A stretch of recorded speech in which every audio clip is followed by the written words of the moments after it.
Of drawing curve calcium carbonate of starch का निकालने के लिए सबसे पहले मुझे इक्विपमेंट्स चाहिए होंगे, जो कि इक्विपमेंट्स में मैंने सबसे पहले 2 आपके पास पेटी डिश होनी चाहिए, और जिसके साथ में आपके पास एक बीकर होना चाहिए और एक ग्लास रॉड आपके पास ये कंपलसरी होनी चाहिए। देख सकते हैं कि अभी मैंने इक्विपमेंट्स लिए थे, अब उसके साथ में आपके पास कैल्शियम कार्बोनेट होना चाहिए, दूसरा आपके पास स्टार्च होना चाहिए, जिसकी हेल्प से हम क्या करेंगे, इन दोनों का हम कंस्ट्रक्टिव ड्राइंग कर्व का हम रेट ऑफ ड्राइंग निकालेंगे। हमारे यहाँ जो दूसरा प्रैक्टिकल होने जा रहा है वो है to construct drawing curve of calcium carbonate and starch. तो जैसे कि हम प्रैक्टिकल जो करने जा रहे हैं, इसमें हमें ये आइडेंटिफाई करना है कि जो हमारा पाउडर है उसमें कितना मॉइस्चर कंटेंट है, और उसके साथ साथ हमें उसकी रेट ऑफ ड्राइंग निकालनी है पाउडर की, जिससे कि हम ये आइडेंटिफाई कर पाएंगे कि हमारा जो पाउडर है वो 1 मिनट में कितना ड्राई कर रहा है। तो आप देख सकते हैं यहाँ पर मैंने 2 पेटी डिश ली हैं, जिसमें एक पेटी डिश में कैल्शियम कार्बोनेट 10 ग्राम मैंने लिया है, दूसरा पेटी डिश में मैंने जो वेट लिया है स्टार्च का वो 10 ग्राम लिया है। तो अब हम आगे क्या करेंगे, इसमें हम स्लरी बनाएंगे इनकी, और स्लरी बनाने के बाद फिर हम इसमें इनका वेट करेंगे फाइनल कि कितना वेट हो चुका है।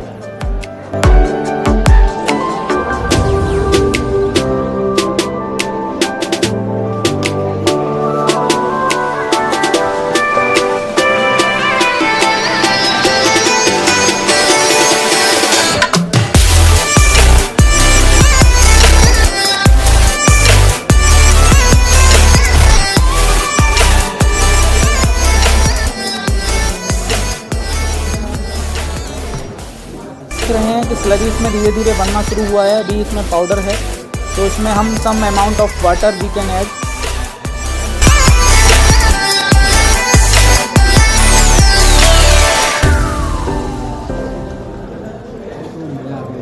आप देख रहे हैं ये पाउडर धीरे धीरे अभी इसमें डिसॉल्व हो रहा है, जिसकी हेल्प से हम क्या करेंगे, अभी ये स्लरी बनना शुरू हो जाएगा। This packet is that is a calcium carbonate. तो आप देख सकते हैं ये स्लरी यहाँ ऑलमोस्ट प्रिपेयर हो चुका है कैल्शियम कार्बोनेट का। इसमें कोई लम्स नहीं रहे हैं, अब आप देख सकते हैं इसमें।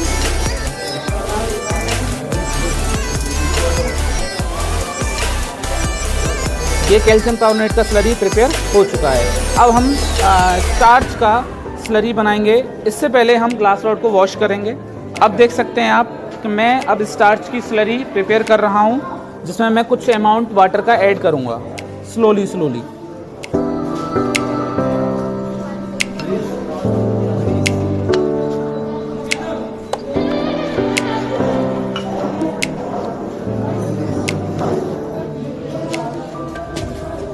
ये मैंने वाटर ऐड कर दिया है इसमें, और इसकी भी स्लरी बनानी है हमें।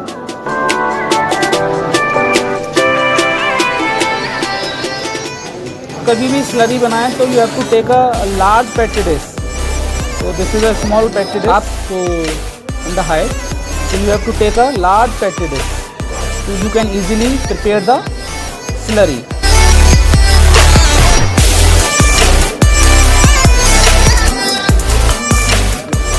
Take a time, so then after preparing we going for the final weight of the slurry.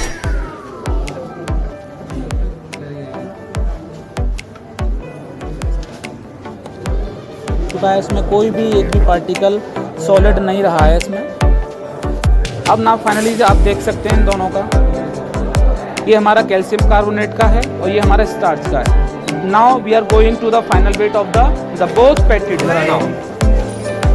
अब आप देख सकते हैं मेरे पास ये 2 पेटी डिश हैं, जिसमें मैं सबसे पहले जो वेट करूँगा वो कैल्शियम कार्बोनेट की पेटी डिश का करूँगा। देख सकते हैं इसका जो फाइनल वेट है पेटी डिश प्लस पाउडर और after adding some amount of water, so 41.35 gram. Now we are taking again of the start weight. Now that is weight is 30.435 gram. So now we have to calculate after finishing our practical. Now अब देख सकते हैं आप, हम अपनी दोनों practice को ले आए हैं, कैल्शियम कार्बोनेट और स्टार्च की। So now we have to put the packet into the hot air oven. अब हम इसे हॉट एयर ओवन में रखेंगे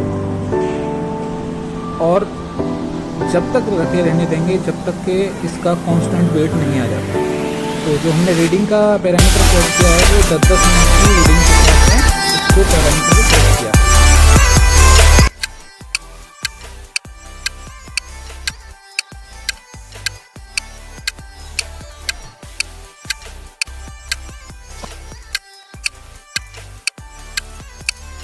अब आप देख सकते हैं हमारी 10 मिनट हो चुकी हैं। अब हम अपनी पैकेट डिश को बाहर निकालेंगे।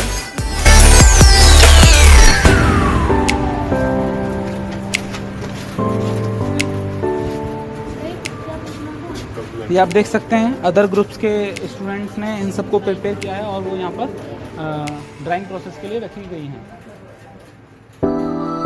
मेरे पास एक कैल्शियम कार्बोनेट की पैकेट डिश है और दूसरी तरफ स्टार्च की। अब हम इसे वे करेंगे, देखेंगे कितना हमारा ग्राम लॉस हुआ है।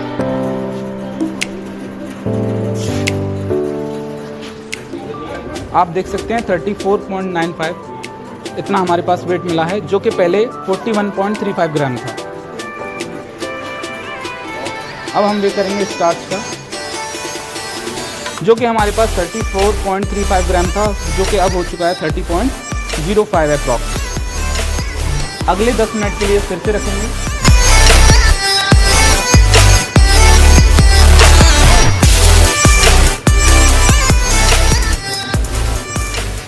और 10 मिनट बाद फिर रीडिंग लेंगे, जब तक लेनी है जब तक कि कांस्टेंट रीडिंग आपको नहीं मिल जाती। फिजिकली देखा होगा कि हमने 2 पैकेट डिश में एक कैल्शियम कार्बोनेट और स्टार्च का अभी हमने स्लरी बनाई। वही प्रैक्टिकल यहाँ मैंने अभी मेंशन किया है। तो मैं आपको कुछ ओवरव्यू आपको प्रोसीजर का बताना चाहूँगा। जैसा कि आप देख रहे हैं मैंने प्रोसीजर में फर्स्ट स्टेप ये लिखा हुआ है कि आपको पैकेट डिश का वेट करना है। एम्प्टी पैकेट डिश का आपको सबसे पहले वेट करना है, जो कि हमारा कंसीडर किया जाता है W1। मैं बात करूँगा आफ्टर W2 हमें कैसे प्राप्त होगा कि जब हम empty packet dish plus powder का weight, empty dish plus powder का वेट हम क्या करेंगे, वे करेंगे, वो हमारा कंसीडर किया जाएगा W2 में। फिर मैं बात करूंगा W3 कैसे मिलेगा हमें। W3 मिलेगा हमें, हम क्या करेंगे, सबसे पहले empty packet dish plus powder, जो कि आपने वे किया था 10 gram, plus some amount of water we can add for the make a slurry. हम देख सकते हैं यहाँ पर कि हमने स्लरी बनानी है तो कुछ अमाउंट हमें वाटर का ऐड करना पड़ेगा, और उसको स्लरी बनाने के बाद हम फाइनल वेट ले लेंगे, वो जो कि हमारा होगा W3। अब इसके बाद हम प्रोसेस जो अभी हम रख के आए हैं, आपने देखा कि अभी हॉट एयर ओवन में हमने अपनी पैकेट्स को रखा था, तो वो जब तक रखना है जब तक कि उसका कांस्टेंट वेट हमें ना मिल जाए। तो हम ये समझ लेंगे कि हमें कांस्टेंट वेट मिल चुका है, तो हमारा प्रैक्टिकल अब ये कंप्लीट होने की प्रोसेस पर है। तो आप देखते हैं ऑब्जर्वेशन टेबल में क्या करना है। ये आपको दिख रहा होगा बच्चों कि जिसके हिसाब से टाइमिंग दे रखी है आपको 0 minute, 10 minute, 20 minute, 30 minute, 40 minute, 50 minute, 6 minute, up to the until constant you have to आपको आइडेंटिफाई करना है। टाइमिंग्स दी रखी गई हैं, डिफरेंट टाइमिंग्स हमारे पास हैं, जिसमें हमें आइडेंटिफाई करना है कि हमारा वेट कितना लॉस हो चुका है, कितनी रेट ऑफ ड्राइंग हो चुकी है।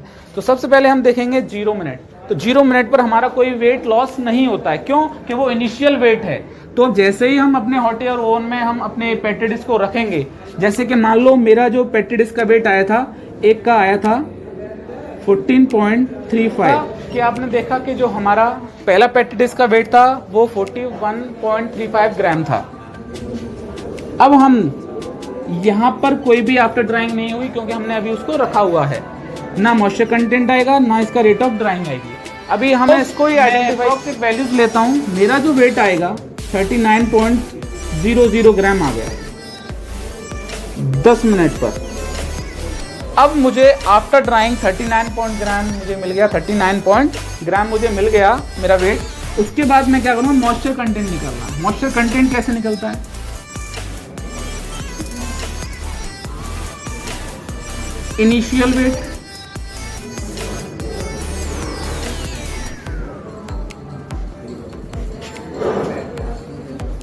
Initial weight minus final weight upon initial weight. ये मॉइस्चर कंटेंट का फॉर्मूला है। अगर मुझे परसेंटेज मॉइस्चर कंटेंट करना है तो मैं क्या करूँगा, अगर मुझे मॉइस्चर कंटेंट निकालना है, परसेंटेज मॉइस्चर कंटेंट निकालना है, तो मैं उसमें 100 का मल्टीप्लाई कर दूंगा, तो जिससे मुझे ये फॉर्मूला मिल जाएगा, जिससे मुझे परसेंटेज मॉइस्चर कंटेंट की वैल्यू मिल जाएगी। मैं मल्टीप्लाई 100 कर दूंगा। अब मुझे परसेंटेज मॉइस्चर कंटेंट निकालना है, जिसका फॉर्मूला होता है initial weight minus final weight upon initial weight into 100। अब आप देख सकते हैं जो इनिशियल वेट था वो मेरे पास 41.35 ग्राम माइनस 39 अपॉन 41.35 इंटू 100। देख सकते हैं यहाँ पर मैंने फॉर्मूला पुट किया है, 49 पॉइंट मैंने वैल्यूज रखी हैं। वैल्यूज निकालने के बाद मेरे पास जो वैल्यूज आई है, परसेंटेज जो मॉइस्चर कंटेंट आया है वो आफ्टर 10 मिनट मेरे पाउडर का वो 5.683%, मतलब इतना मॉइस्चर इसमें इस वैल्यू के द्वारा इसमें इतना मॉइस्चर हमारा प्रेजेंट था। अब ऐसे ही हम इसमें ये देखेंगे कि हमारा कितना ऑफ मॉइस्चर कंटेंट प्रेजेंट है। With the help of hot air oven we have to identify कि हमारा कितना मॉइस्चर कंटेंट हमें मिल रहा है अप टू कांस्टेंट रीडिंग। अब उसके बाद हम बात करेंगे रेट ऑफ ड्राइंग। अब रेट ऑफ ड्राइंग कैसे हम आइडेंटिफाई करेंगे, अब इसकी वैल्यू की। अब आप देखिए यहाँ डेल्टा डब्ल्यू होता है मेरे पास फाइनल वेट माइनस ड्राइंग जो कि मेरे पास 39 ग्राम थी। आपने 10 ग्राम बेक किया था, जो बेक किया है कैल्शियम कार्बोनेट वो डब्ल्यू में रेट वगैरह rate of powder. Delta T कितना टाइम डिफरेंस है, ये 10, ये आपका आ जाएगा। अब हमने परसेंटेज मॉइस्चर कंटेंट निकाला था। अब उसके बाद उसी स्टेप का रेट ऑफ ड्राइंग निकाले। अब आप देख सकते हैं रेट ऑफ ड्राइंग का जो फॉर्मूला होता है वो delta W minus W N plus 1 upon W into delta T into area. अब बेसिकली हम जो बात करेंगे यहाँ पर हमने वैल्यूज पुट की हैं, डेल्टा डब्ल्यू की वैल्यू पुट की है माइनस जो डिफरेंसेस आया आफ्टर ड्राइंग वो हमने वेट किया है। उसके बाद हमारे पास जितना पाउडर हमने लिया था, 10 ग्राम पाउडर लिया था CaCO3 और जितना टाइम डिफरेंस आया वो 10 मिनट है। अब जिससे हम आइडेंटिफाई कर लेंगे पर मिनट मेरा रेट ऑफ ड्राइंग कितना हो रहा है। आप देख रहे थे परसेंटेज मॉइस्चर कंटेंट इतना प्राप्त हो रहा था हमें। अब यहाँ रेट ऑफ ड्राइंग की बात करेंगे, एक पर मिनट में हमारा 0.0235 पर मिनट हमारा क्या हो रहा है, रेट ऑफ ड्राइंग प्रोसेस हो रहा है। वैसे ही आप 20 मिनट 30 मिनट 40 मिनट जब तक कि आपके पास कांस्टेंट वैल्यू नहीं मिल जाती है, सबका अलग अलग आपको इसी फॉर्मूले की हेल्प से आपको रेट ऑफ ड्राइंग निकालनी है। Thank you.